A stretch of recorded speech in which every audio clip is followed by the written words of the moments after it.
Araw po at narito po muli tayo sa pangalawang yugto ng ating pag-aaral, Loyalty in the Book of Matthew chapter 1 and 2. Ano po? At salamat po na yung eyewitness, kung mayroon po magsasabing si Jesus ay Diyos, ay yung mga nakakita, nakasama niya, at mismong yung mga nakarinig na mga narinig din niya at nakita niya mula sa Diyos Ama, mula sa mga tao. Ano po? Ay nakakalungkot po, may mga taong nagsasabing si Jesus ay tao lamang, no? Nagkatawang tao, no? Pero Diyos na makapangyarihan. Philippians chapter 2 at John chapter 1, sinabi po doon, in the beginning was God, in the beginning was the Word, and the Word was with God, and the Word was God. And in Revelation chapter 19 verse 13, Revelation 19:13, the Word, ang sabi ron ay ang pangalan ni Jesus. Ano po, isa sa pangalan niya ay ang salita. Big letter S. Ano po? God's loyalty to man. God's loyalty to man. Alam niyo po, kahapon na pag-usapan natin in keeping His promises, in the genealogy, and now in saving us from our sins. In saving us from our sin. Loyalty from heaven to the cross to the grave. In verse number 25, ang sabi po rito, and knew her not till she had brought her firstborn son, and called his name Jesus. Matthew 1:25, and knew her not till she had brought forth her firstborn son, and called his name Jesus. Alam niyo po, ang linaw po no na si Joseph ay hindi po niya kilala. Pag sinabi pong knew her not, hindi niya po nakasama sa isang bahay o sa isang higaan. Ano po? Yan po ang term na ginagamit ng Bible. Kaya malinaw po dyan na ang Jose po at ang Maria ay nag-ingat. Kaya nga si Joseph po ay nagsabing hindi, gusto ko po siyang at tanggihan kasi alam niyo nung araw, bukod po sa kahihiyan ay sa batas po ni Moses ay babatuhin hanggang sa mamatay yaong nagkasala ng pangangalo niya. Kaya po yung nagsasama na hindi kasal ay ang linaw po dyan, no? Si Joseph po is a perfect example with Mary. Ano po? At sabi po rito sa verse 25, ang pangalan niya ay Jesus. Now, Jesus means Yeshua. Ang ibig sabihin po ng Yeshua ay salvation. Kaya, ang linaw din po ng sinabi ro, no, na para iligtas tayo sa ating mga kasalanan. Alam niyo po, ang Diyos po ay tapat mula sa langit. Bakit po? Pwede namang hindi na sa paraang kailangan mamatay pa siya. Hindi sa kailangan sa paraang duruan pa siya.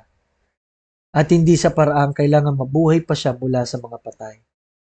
Pero ang lahat ng ito ay dahil sa pag-ibig, pagbabayad ng kasalanan, at patunay na kaya niyang gawa ng paraan ang isang taong nahatulan ng kamatayan, ngayon ay may buhay na walang hanggan. Kaya dapat po, tinanggap mo na si Jesus at ang regalo niya. Kaya po ang isa pa na loyalty ng Panginoon ay sinabi niyang ang pangalan niya ay Emmanuel, God with us.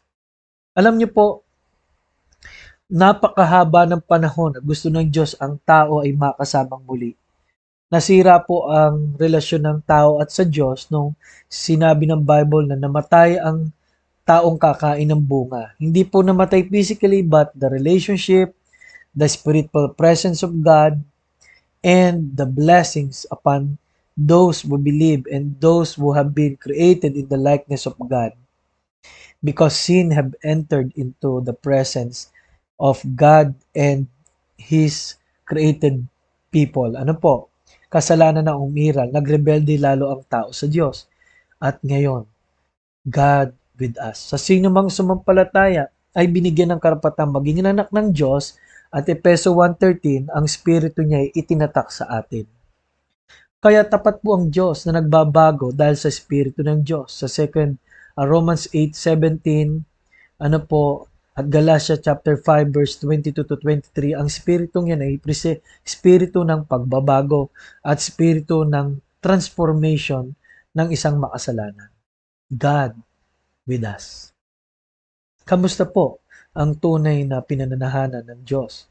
God with us. Kaya nga po, in saving us from our sins, in His being with us, God with us. Kaya po alam nyo, pinili po si Joseph at si Mary dahil magandang halimbawa.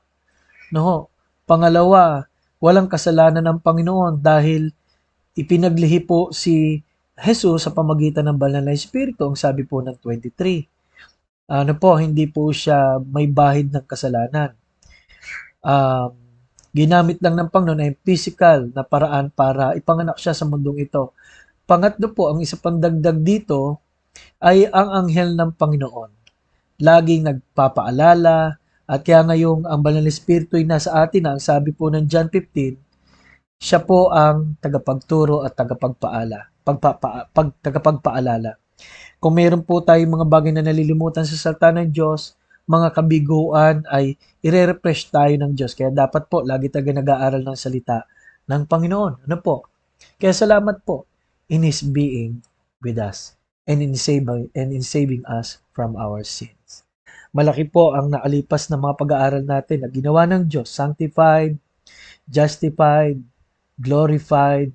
Yan, mga napag-usapan na po natin yan. Kaya salamat po sa Diyos na tapat po siya sa kanyang pangako, sa mga saling lahi, sa ating kasalanan, at sa pagsama niya sa atin.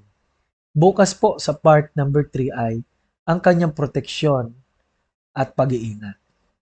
At dapat siyang sambahin.